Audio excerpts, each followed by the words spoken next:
Hello, everyone. My name is Tammy, and thank you for stopping by Tuesdays with Tammy on the Hoarding Solution podcast. And today I wanted to talk about something that's been coming up a lot for me lately, and that is triggers that I am noticing I have. And I know some of it is derived from growing up in a hoarded situation. And so the first thing I'm going to talk about is certain smells. Like there is a hoarded smell that infiltrates basically anything that has spent time in the hoarded space.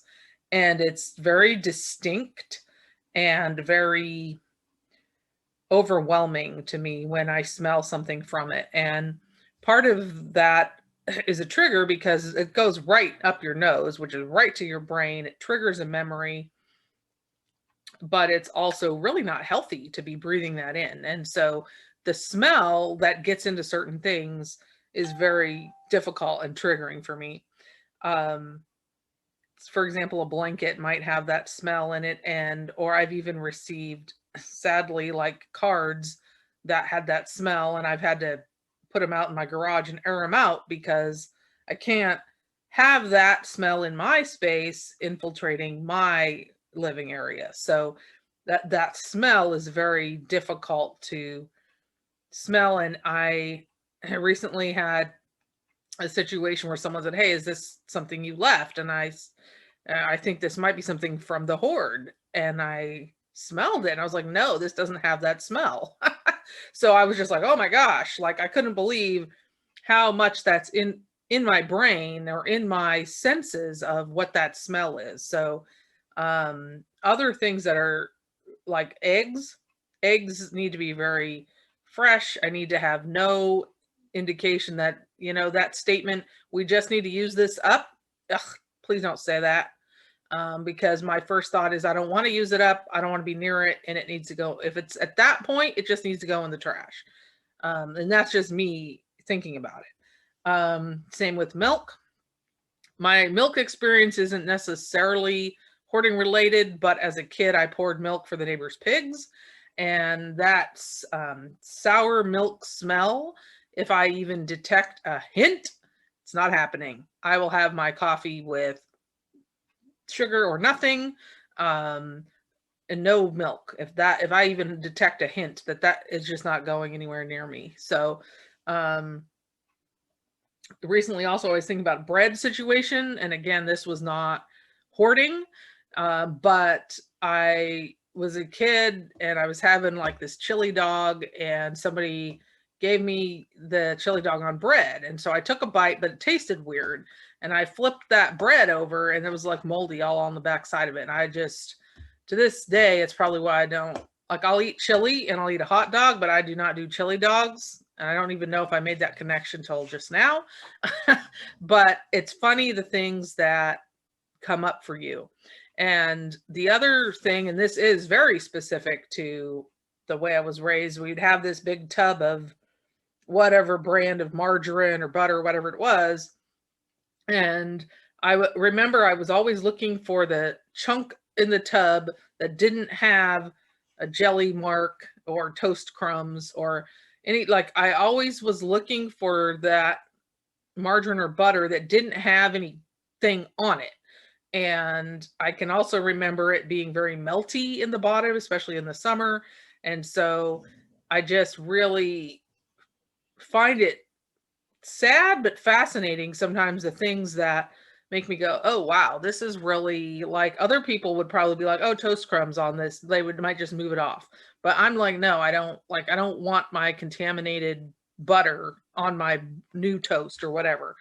And I guess another thing that I'm really finding is stuff on the floor.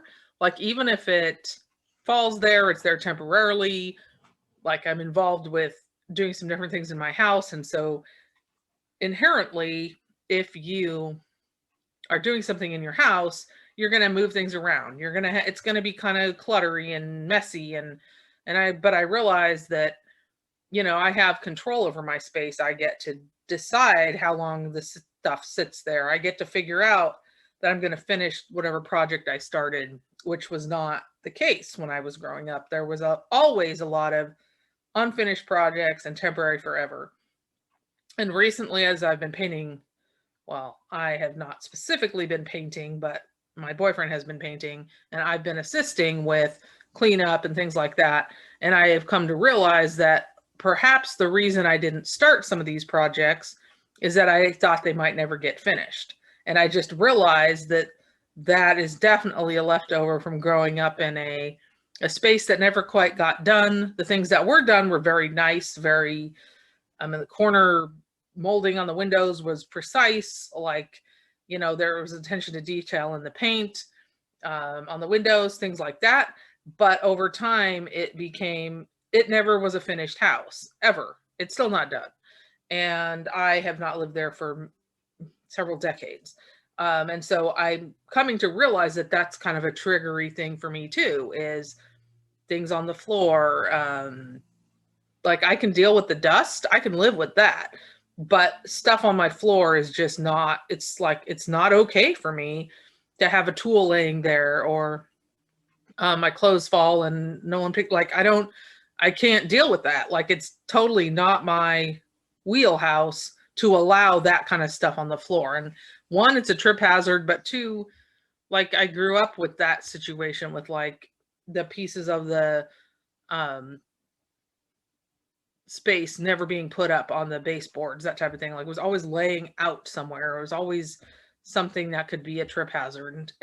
But I didn't really realize some of those things until I started to take a little deeper look at, why does my anxiety spike when this is going on? And it's because I relate it so much back to previous things in my life. And I'll just say that I spent a good deal of time in therapy working through trauma and different related things, as well as eventually talking about the hoarding.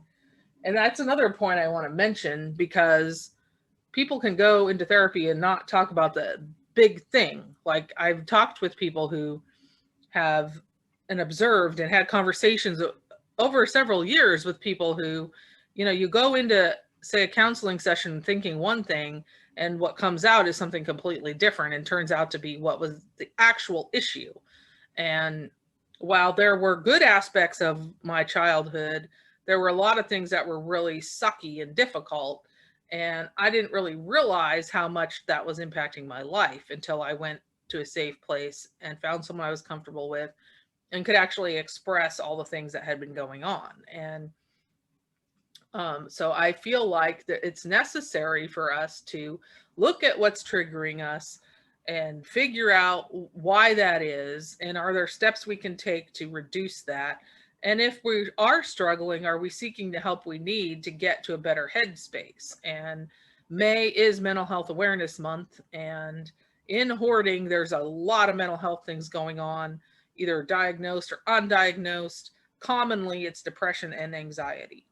And I have several generations of people that have hoarded, and I see, for me, that there is a lot of anxiety that seem to be in those generations, but then hoarding, like severe hoarding, like terrible hoarding.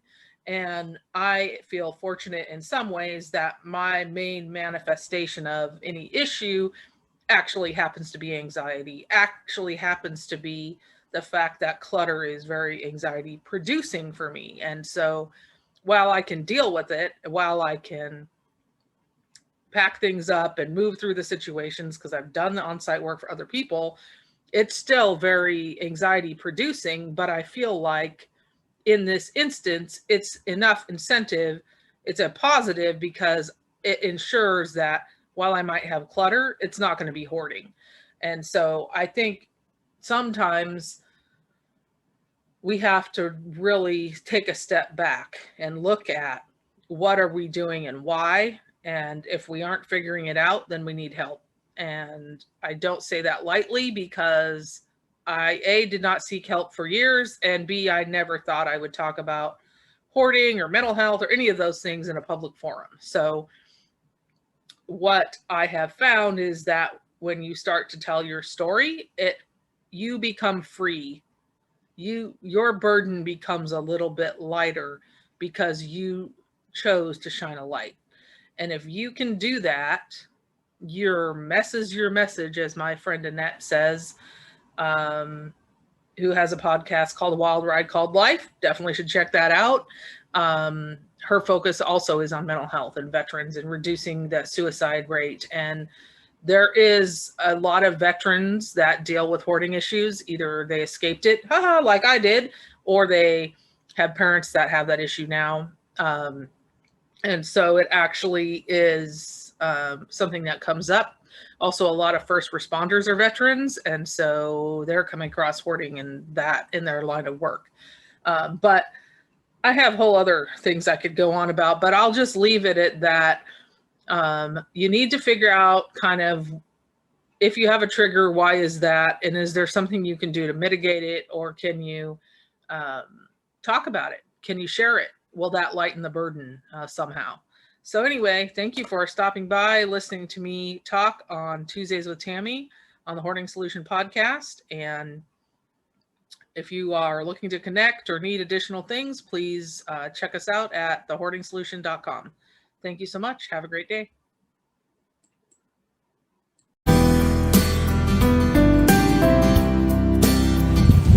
Hi there. My name's Tammy and I talk about hoarding issues.